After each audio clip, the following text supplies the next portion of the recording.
So I want to talk about today kind of the three biggest levers that I pull when I'm negotiating assignments with buyers. I'm making this video because I want to try and transmit this knowledge to some people on my team, and I might as well post it on YouTube as well, so that way you guys got it. I've been doing real estate for about 4 years, closed close to 100 deals, most of those being assignments. So I've done a little bit of negotiation, so I figured I'd share, what's worked for me and what I've kind of noticed are my biggest kind of takeaways.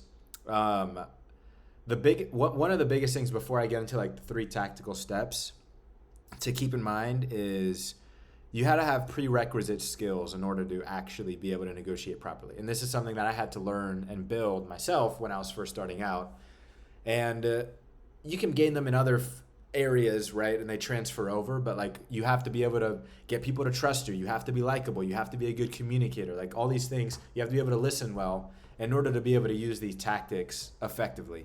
And so I figured I'd start off by saying that because if someone tries to go and use these, at least for myself, if I tried to use these when I, just finished cleaning pools, probably would not be as effective as if I was going to use them now. So that's just something to keep in mind. And the other thing to kind of keep in mind, and something I always think about before implementing some of these particular tactics, you can still use them, all of them still work, but one of the biggest pieces of negotiation that I've learned to realize after just screwing up deals that I should have been able to work, or not bidding up deals high enough that we had a lot of interest on, is it matters the context that you're negotiating in. So if you've just put something on the market and you have 4 people reach out to you, make offers, you can negotiate a lot harder. At least I negotiate a lot harder than if I have a property sitting for 40 days and I finally get someone to reach out and they're a little bit below asking, or even if they're a lot below asking, right? I treat those situations, I use the same tactics, but the context matters as far as how direct or how indirect, or how, I don't know if aggressive is the right word, but how aggressively you basically negotiate depending on the other options that you have. So I'll get into the first one here, which is probably the one that I use most often, and I use it with sellers, I use it with buyers, and it's just the authority shift, right? A lot of people talk about it as like same side selling. So it's you and the person you're negotiating with against another third party. The way that I use it for this is I always have either, for me, I use a partner, right? Because a lot of times people know that I'm the owner. They see that I'm online as it. If you're working for a company, you can just say your manager or your boss or whatever. It makes it even easier to use this. But I found that if I can get on the same page and the same side as the person I'm talking to, I can get a lot more rapport built, and therefore get more information and also be able to negotiate them higher. I'll tell a story about like a deal that I did probably close to the end of last year, where it was actually a daycare that we had bought and put on the market. And we had somebody who offered like 120 grand. I think our list price at the time was like 180 or something like that. And I just told him, I was like, I mean, I can run it by my partner and see what he says, but I'm pretty sure he's going to tell me to screw off because there's no shot. I mean, that's way off. We ended up getting them, just using that frame, right? I think we ended up getting them to like 170. And so like, I'll give a couple like very tactical things that I say. Number one being, after they give you an offer, you just say, okay, I'll present it to my partner. And if it's a good offer, right? If it's like nowhere in the ballpark, I'll just call them back and be like, hey, I know that he said there's nowhere in the ballpark.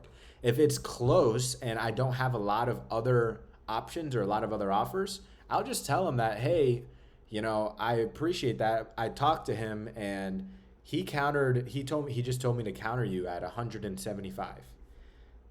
It becomes very emotionless. It becomes more number driven, and it's not me that's countering, it's them. So I do that, and then if it's an agent, I'll ask them, hey, can you talk to your buyer? Do you think your buyer would be totally opposed to that? No based question. Or if it's just the end investor himself, would you be totally opposed to that? And just see what they say. And a lot of times you can just bid that way, but it's not you bidding against them, it's your partner bidding against them, and you're trying to fight to find the middle ground that you guys are going to both be happy with. And the next thing that I'll talk about here, and all of these kind of work in tandem, right? You can kind of mix and match, and I mix and match these a lot. Like I'm always using the authority, but the second tactic is like what I call like a ghost offer with other terms. So like I think in my opinion, people get it wrong. At least I screwed up when I did this, of saying that I have other offers that I didn't. Because if that person doesn't increase their offer, and now you look like a schmooze ball going back to them and like, hey, can I actually still do your offer? Because you were lying about that other offer, and that's just not a good look. So I actually got this from one of my buddies, and what we do is we'll say that we have an offer for X dollars, but then we'll add like some contingency, and I'm also still using the authority frame. So, hey, I just wanted to call you back because I appreciate that offer, but we have another one. We got an offer. We had another offer come in like at 130, but it has hard money, and I really don't want to do hard money. My partner's wanted me to do it. He thinks that we should just get it done. But like, if you guys can come up to, I don't know, like 120 or 115 and make that work, and do you guys use hard money? And I'm like, I ask a question to see like, hey, I'm trying to get them to kind of buy into the conversation a little bit, get them saying yes, right? After they say yes, I don't, or no, I don't use hard money. No, we're good. Okay, well now I can basically leverage that, and then if they can't come up and this is like what I do to get that like extra 5 or 10 grand, or I do this a lot if I don't have a lot of other offers, because it's really no risk. And as long as you're not, it's like a price anchor in their mind. It does like a bunch of psychological things. When you say that I have an offer for 130, they're at 100, they're like, okay, someone else is willing to pay 130 for it, so maybe I should rerun my numbers. But then when you add the hard money thing, I used this the other week on a property in Titusville, where we got the guy to go from 100 to 122, right? And so I hope he's not watching this video, because it's going to make it hard to actually negotiate with these buyers. But if this stays small enough, hopefully it does, don't share this, then we'll be good. That being said, it works really well. And if they don't want to increase their offer, you can just be like, all right, man, well, let me talk to my partner. Let me just see what it is I can do. Like, let me try, and I really don't want to take this hard money offer, but let me see what he says. And you just wait a couple hours, you reach back out and say, hey man, look, I talked to him about it. Like, he doesn't want to move anymore on the price, but I got him I convinced him to take your number, man. If we can just have earnest money in by tomorrow and we can close in 14 days, like, we can do this, we can get it done. Just don't want to deal with that hard money stuff, man. Sound fair? Boom, close the deal, you're done.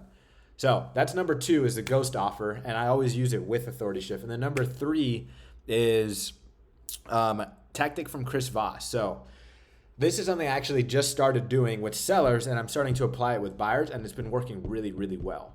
And it's very, very simple. If you've read his book, he has like this kind of, it's a calibrated question, and you're telling, what it does is it tells the person no without telling them no. And it's super simple. It's just, how am I supposed to do that?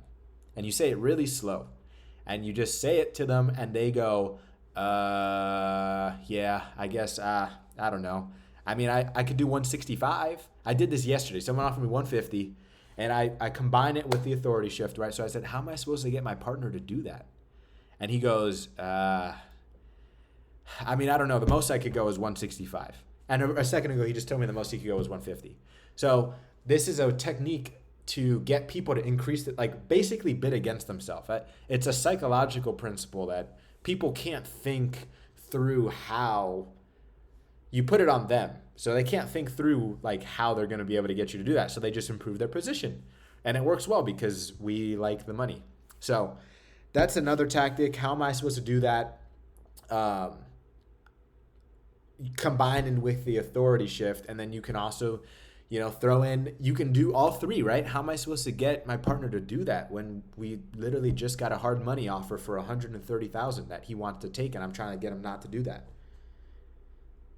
Right? You combine all of them, and now boom, you've got a freaking negotiation sandwich that's just super tasty and full of cash, right? So couple tactics. I'm going to give kind of like a bonus one at the end, kind of pointing back to the skills that I was mentioning before of like building trust, building credibility, getting people to like you.